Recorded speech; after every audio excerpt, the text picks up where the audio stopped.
DElEd प्रथम वर्ष और द्वितीय वर्ष के सभी छात्रों का फिर से स्वागत। सृजनात्मक नाटक, ललित कला और शिक्षा लेकर उपस्थित हुई हूँ। यूनिट 4 हम पढ़ रहे हैं, कला में मूल्यांकन, जिसमें मूल्यांकन की भिन्न भिन्न विधियाँ पढ़ रहे हैं। 3 विधियाँ हमने इससे पूर्व पढ़ ली हैं, उनके बारे में हमने ज्ञान अर्जित कर लिया है। तो आज जो हम पढ़ने जा रहे हैं नेक्स्ट, वो है प्रदर्शनी विधि, मूल्यांकन की एक नई विधि, तकनीक जिसको बोल सकते हैं। Display method. डिस्प्ले मेथड क्या होता है? ये वह प्रक्रिया है जिसके द्वारा उन वस्तुओं को स्पष्ट या प्रत्यक्ष रूप से देखा जा सकता है जिनके संबंध में हम पढ़ चुके हैं या बातें करते रहते हैं। तो प्रदर्शनी का आयोजन जो है वो विद्यार्थी और अध्यापक दोनों मिलकर सरलता से कर सकते हैं विद्यालयों में। इसके द्वारा क्या होता है कि विद्यार्थियों की विचारधाराओं और कल्पना शक्तियों को प्रदर्शित करने का अवसर मिलता है। ये देखिए, मैडम बच्चों को पढ़ा रहे हैं।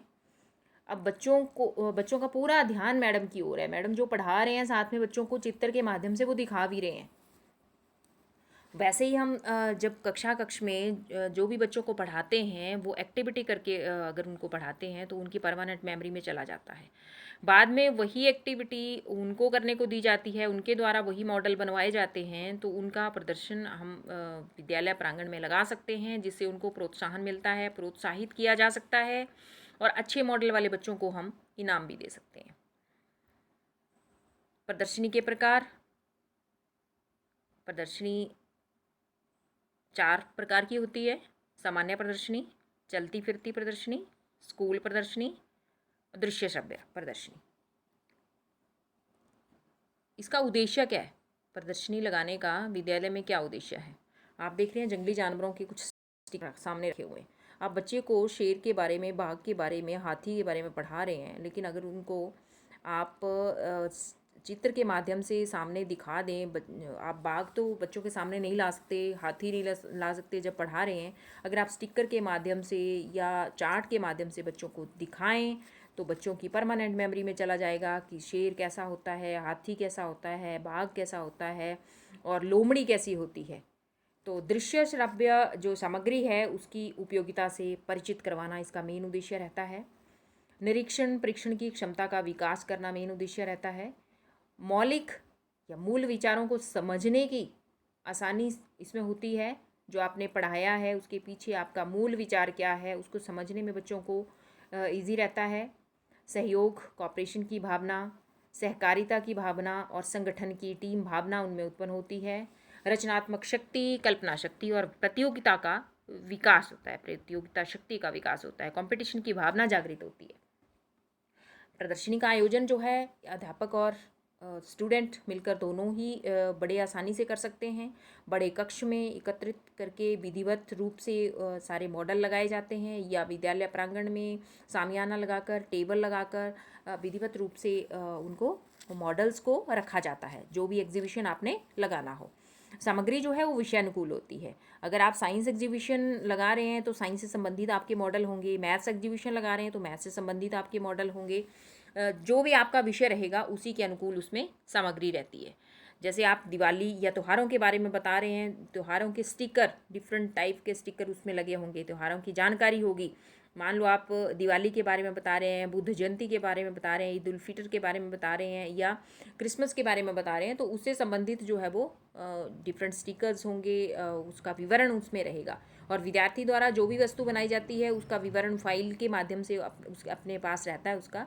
और चार्ट पर वो अपना आयु, कक्षा और उसका नाम भी लिखा होता है। जो भी आप जैसे मॉडल बनाते हैं बच्चे, तो मॉडल का पूरी एक्सप्लेनेशन उसकी फाइल में रहती है, चार्ट के माध्यम से भी वो समझाता है। और जो मॉडल है उसका जो वास्तविक रूप है वो वहाँ पे रखा होता है टेबल पर। सावधानियाँ क्या बरतनी चाहिए? इस बात का विशेष ध्यान रखा जाना चाहिए कि प्रदर्शनी किसके लिए लगाई जा रही है। किसके लिए मतलब किस आयु वर्ग के लोगों के लिए लगाई जा रही है, उनकी रुचियाँ क्या हैं और रुझान क्या है, मानसिक स्तर, शैक्षिक आवश्यकताएं क्या हैं, इन सब बातों का ध्यान रखा जाना चाहिए। प्रदर्शनी में किन विषयों का आयोजन क्यों और किस लिए किया जा रहा है, ये पूरा ध्यान रखना होता है उसमें। और उद्देश्य क्या हैं, इनकी पूर्ति कैसे की जा सकती है। प्रदर्शनी ज्ञानात्मक होनी चाहिए, भावात्मक क्रियात्मक पक्षों में परिवर्तन लाने में मदद करने वाली होनी चाहिए और विद्यार्थी इस प्रकार प्रदर्शनी में सक्रिय भाग ले सकेंगे अगर हम उनको पूरी तरह से प्लेटफॉर्म दे दें, पूरी तरह से उनको ओपन छोड़ें। तो इस बात का विशेष ध्यान रखा जाना चाहिए कि कौन से रंगों का प्रयोग करना है। कौन से रंगों मतलब जैसे आप छोटे बच्चों के लिए प्रदर्शनी लगा रहे हैं तो उनको कौन से रंग पसंद हैं, आप बड़े लोगों के लिए लगा रहे हैं, बूढ़े लोगों के लिए लगा रहे हैं तो उनको उनकी पसंद क्या है। तो रंगों का विशेष ध्यान इसमें रखा जाना चाहिए जिससे समय, शक्ति और धन का भी सदुपयोग होता है। समय, शक्ति मतलब जो भी इजीली आपको अवेलेबल रहता है, जो भी वस्तुएं इजीली अवेलेबल रहती हैं, आसानी से उपलब्ध हो सकती हैं अपने वातावरण से, वही वस्तुओं का उनमें प्रयोग जो है वो किया जाना चाहिए ताकि उसमें प्रत्येक व्यक्ति, प्रत्येक विद्यार्थी भाग ले सके। हमारे पास जो है वो भिन्न भिन्न प्रकार के विद्यार्थी होते हैं। कुछ ऐसे होते हैं जो बाहर से दुकान से मॉडल नहीं खरीद सकते, दुकान से अगर महंगी सामग्री है तो उसको नहीं खरीद सकते। तो ऐसे विद्यार्थियों के लिए हमारा जो विशेष फोकस रहना चाहिए वो इजीली अवेलेबल वस्तुओं पर रहना चाहिए। सुलभता से जो हमें वस्तुएं उपलब्ध हो जाएं वो वस्तुएं हम मॉडल बनाने में प्रयोग करें। प्रदर्शनी का क्या महत्व है। शिक्षा जगत में प्रदर्शनी का अपना एक विशेष योगदान है। यह दृश्य सामग्री होने के कारण अपना अनौपचारिक शिक्षा का एक महत्वपूर्ण साधन है। इसके द्वारा शिक्षा प्रत्यक्ष रूप में नहीं दी जाती परंतु अप्रत्यक्ष रूप में अपने आप प्राप्त हो जाती है। Doing by learning by doing, अपने आप ही बच्चों को हो जाता है। तो प्रदर्शनी का आयोजन करके भिन्न भिन्न क्षेत्रों में शिक्षा दी जा सकती है। स्कूल शिक्षा प्रक्रिया को गतिशील और प्रभावपूर्ण बनाने में विशेष महत्व रखती है। जैसे विज्ञान प्रदर्शनी है तो विज्ञान प्रदर्शनी हम विद्यालय में अगर लगाते हैं तो उसका हमारा मेन एम क्या रहता है कि बच्चों में एक साइंटिफिक स्किल पैदा करना, ताकि बच्चे विद्यालय स्तर से ब्लॉक लेवल तक, ब्लॉक से डिस्ट्रिक्ट, डिस्ट्रिक्ट से स्टेट और फिर नेशनल लेवल के लिए अच्छे से तैयार हो सकें। उसके बाद हम पुस्तकालय प्रदर्शनी लगा सकते हैं। पुस्तकालय प्रदर्शनी में क्या आता है, इसमें बच्चों को पुस्तकें पढ़ने में जो है वो रुचि उत्पन्न होती है पुस्तकालय प्रदर्शनी से। अपने जो आपके पुस्तकालय में जो जो अच्छी अच्छी किताबें हैं उनकी प्रदर्शनी अगर आप लगाएं तो उससे क्या होगा कि बच्चों को नई किताबों के बारे में जानकारी मिलेगी और नई किताबों को पढ़ने की रुचि उसमें उत्पन्न होगी। उसके बाद वास्तुकला प्रदर्शनी।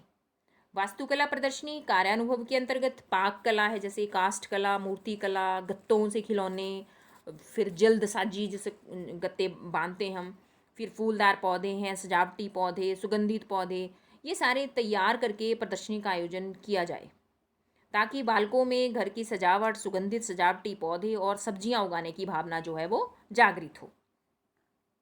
और साथ में प्रदर्शनी में खिलाड़ी विद्यालयों ने जो भिन्न भिन्न स्तर पर प्रतियोगिताएं हुई थी उनमें जो इनाम उनको मिला है उस इनाम की भी प्रदर्शनी वहाँ पे लगनी चाहिए। उससे क्या होता है, बच्चों में भी खेल की भावना उत्पन्न होती है। विद्यार्थियों द्वारा बनाए गए ग्रामीण दृश्य चित्रण, किसान हल चलाते हुए जैसे महिलाएं समूह में काम करते हुए दिखाई हैं, भिन्न भिन्न उत्सवों के चित्रण हैं, बधाई पत्र हैं, इन सभी का चित्रण जो है प्रदर्शनी लगाकर संस्था की जो गतिविधियां हैं उनसे अवगत करवाया जा सकता है और उनको उत्साहित किया जा सकता है। नेक्स्ट जो है वो चित्रकला प्रदर्शनी। इसमें प्राथमिक और माध्यमिक स्तर अथवा जो विद्यालयों में कक्षाएं हैं उनका अध्ययन कर रही हैं उनकी भिन्न भिन्न स्तर की प्रदर्शनी का आयोजन करके विद्यार्थियों और अभिभावकों को प्रोत्साहित किया जा सकता है। इससे छात्र छात्राओं में कंपटीशन की भावना जागृत होती है और विद्यार्थी जो हैं वो उच्च स्तरीय प्रतियोगिता के लिए तैयार किए जा सकते हैं। तो मेन एम हमारा कंपटीशन की भावना और वर्क कल्चर उनमें पैदा करना है प्रदर्शनी के माध्यम से। तो आज के लिए इतना ही। उम्मीद करती हूँ आपको डिस्प्ले मेथड अच्छे से समझ आ गया होगा। डिस्प्ले मेथड का मेन एम वही रहता है कि बच्चा जो देखता है वो एकदम से वो ग्रहण करता है और वो स्वयं जब करता है प्रदर्शनी में वर्किंग मॉडल लगे होंगे, बच्चा खुद प्रैक्टिकल करेगा, खुद वो मॉडल कैसे वर्क कर रहा है खुद समझाएगा, तो बच्चे की वो परमानेंट मेमोरी में जाएगा। तो हमारा मेन एम जो है वो बच्चे को लर्निंग बाय डूइंग करवाना है। तो ये जो डिस्प्ले मेथड है ये मूल्यांकन की सबसे अच्छी विधि है। इससे हमें ये ज्ञात हो जाता है कि जो हमने टारगेट लिया था क्या वो बच्चे को पूरा आता है, जैसे हमने पढ़ाया क्या बच्चा समझ गया है। अगर वो अच्छे से अपना मॉडल डिस्प्ले कर पाता है, अच्छे से उसमें एग्जीबिशन में पार्टिसिपेट कर पाता है, अपने व्यूज़ को अच्छे से एक्सप्रेस कर पाता है, तो हमें यहाँ से जानकारी मिल जाती है कि जो हमने पढ़ाया वो बच्चे को अच्छे से समझ आ गया है। तो मूल्यांकन की ये एक बहुत ही अच्छी विधि है। इसमें अच्छे बच्चों को फर्स्ट सेकंड थर्ड निकाल के आप प्रोत्साहित कर सकते हैं, उनको हायर लेवल की स्टडी के लिए भी प्रोत्साहित किया जा सकता है। तो आज के लिए इतना ही। इसी के साथ धन्यवाद।